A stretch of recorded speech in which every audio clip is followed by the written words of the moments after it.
So, Santon businessman Katiso Molefe is in the Alexandra, or should I say, was in the Alexandra Magistrate Court today, formally applying for bail again. Okay, because he already applied for bail before. He was granted the bail for 100,000 rands.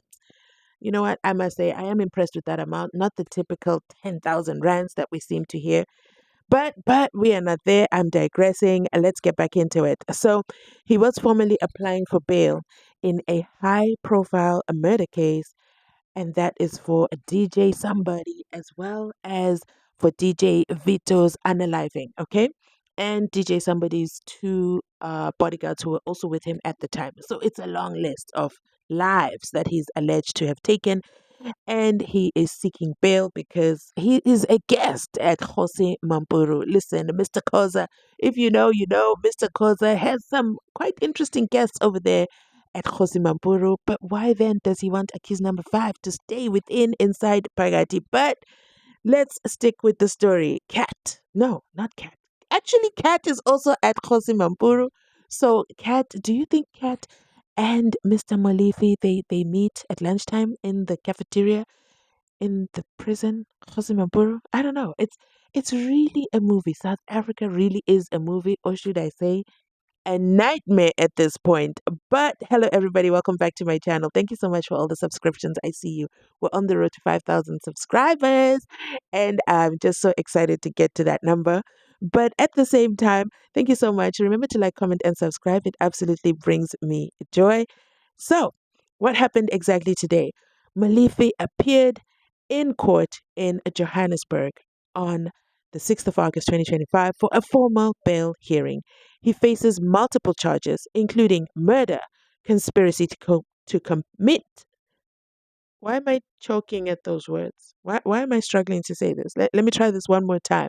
He faces multiple charges, including unaliving, conspiracy to commit unaliving, and a possession of unlicensed firearms and ammunition in connection to the deaths of DJ Somebody as well as DJ Vito, also known as, his real name is Hector Butelezi, and 2 others, the bodyguards of DJ Somebody. Okay, so what is it that the state is alleging? Well, the state, through the investigator Hlengiwe Mbele and the prosecutor Ketowake Ngubane, painted Molefe as a dangerous individual immersed in the illicit substance trade. His cell phone and WhatsApp logs reportedly illustrated coordination between Molefe and the alleged hitman following DJ Somebody's unaliving, including payment. Investigators also claim that the same AK-47 firearm was also used in multiple other murders. They just had to use one. Okay, probably they had budget cuts inside the unaliving industry. I don't know, but that's, for me, that was like, what were you doing? Okay. On the 30th December 2024, the ballistic expert issued a ballistic report which linked these firearms not only with the murder of Mr. Swart, but these firearms were linked with a number of high-profile cases. And these cases include very high-profile South African artists that were murdered in Gauteng, which occurred dating back as far as 2021. I'm not going to mention them, but we have them on record. Or was there somebody inside Pagati Ballistics who was never supposed to match these things because they got a brown envelope? I don't know. But, it's quite interesting that that happened. Anyway, AK-47 was also used in DJ Somebody's unaliving and other high-profile hits, which therefore ties him to a broader crime network. What exactly does Molefe have to say for himself? Well, his legal team, led by advocate Michael Helen, senior counsel, counters that he is not a flight risk. In fact, he points to his previous bail release, a bail release for another very, very serious unaliving crime. Like, he just is like at the grocery store collecting all these charges for unaliving.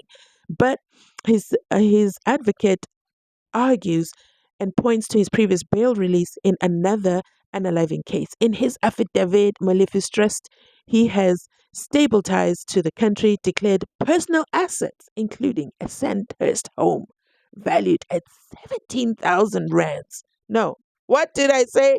No, not 17,000. Come on now, that's somebody's rent. 17 million. And said he earns 200,000 rands monthly. He sold his Mercedes V Class to cover the legal costs.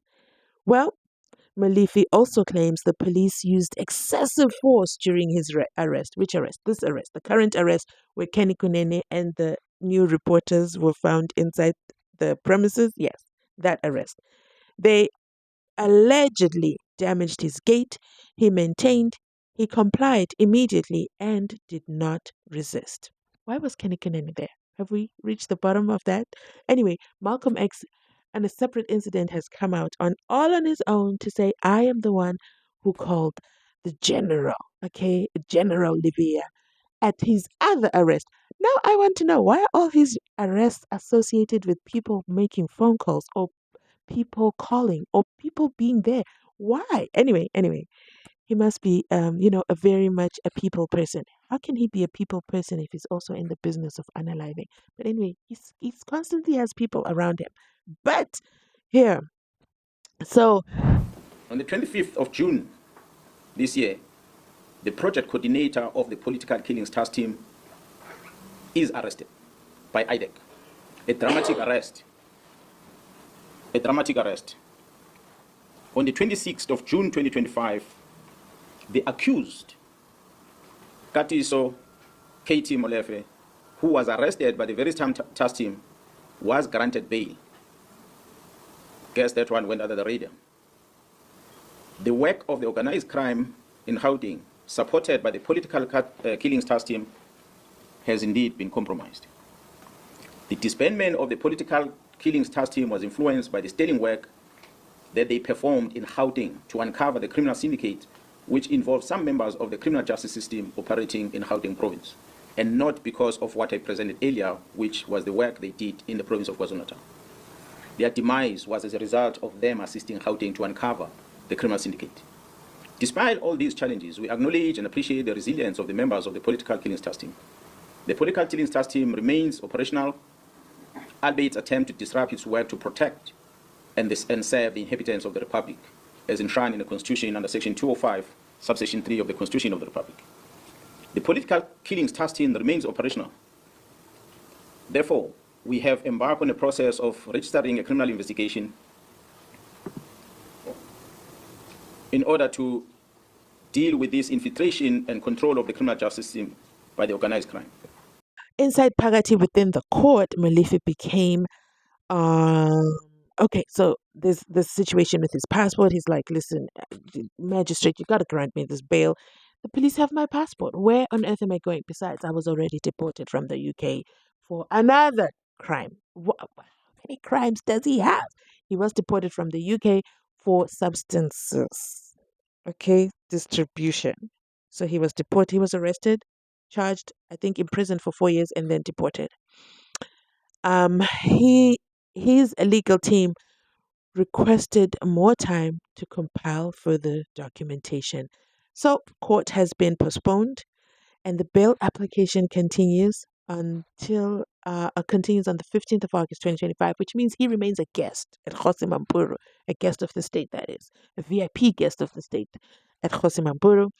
And so that he returns to continue his bail application because his legal team needs to compile documents. I'm not sure what documents, but for Molefe's team to file responding affidavits and continue their argument. Well, this case has definitely captured national attention, not only because of the high profile victims from South Africa's music scene, but due to its alleged links to substance trafficking and orchestrated political violence. And unusual activities were observed whilst the team were busy with the operation. These activities included a dispatching of members of the South African Police Service under the command of a senior manager at the head office to go and interrupt the operation that was unfolding.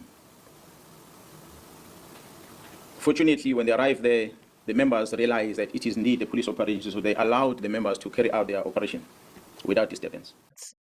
Granting bail now could fuel public outrage, as suggested by viral social media posts. The state argues there's a genuine risk if Molefe could flee or interfere with investigators. Whew. Molefe's bail fate now hinges on the court's assessment on the 15th of August. Will the accused businessman return to detention or regain temporary freedom pending his trial? We'll keep you updated. Of course, you already know, so make sure you're subscribed so you don't miss any further updates. Thank you so much for watching. This is all, I would say, trickling down from that famous or infamous press briefing in combat uniform by Lieutenant General Nhlanhla Mkhwanazi. Let me remind you what he said specifically about Molefe. And, at the time it was like, okay, yeah, okay, okay, okay. But then now, having seen all the pieces of the puzzle, or should I say the chess pieces moving, we see that crime intelligence boss was arrested. And then the very next day, can't be a coincidence. Come on now. Molefe is out on bail, the $100,000 bail, 100,000 Rand bail. But I'm going to end this video right here. Let me know your thoughts in the comment section down below. Of course, this is a developing story because it's also linked to the police minister. Oh my goodness. Thanks so much for watching. I'll catch you on my next upload. Remember to like, comment, and subscribe. I'll catch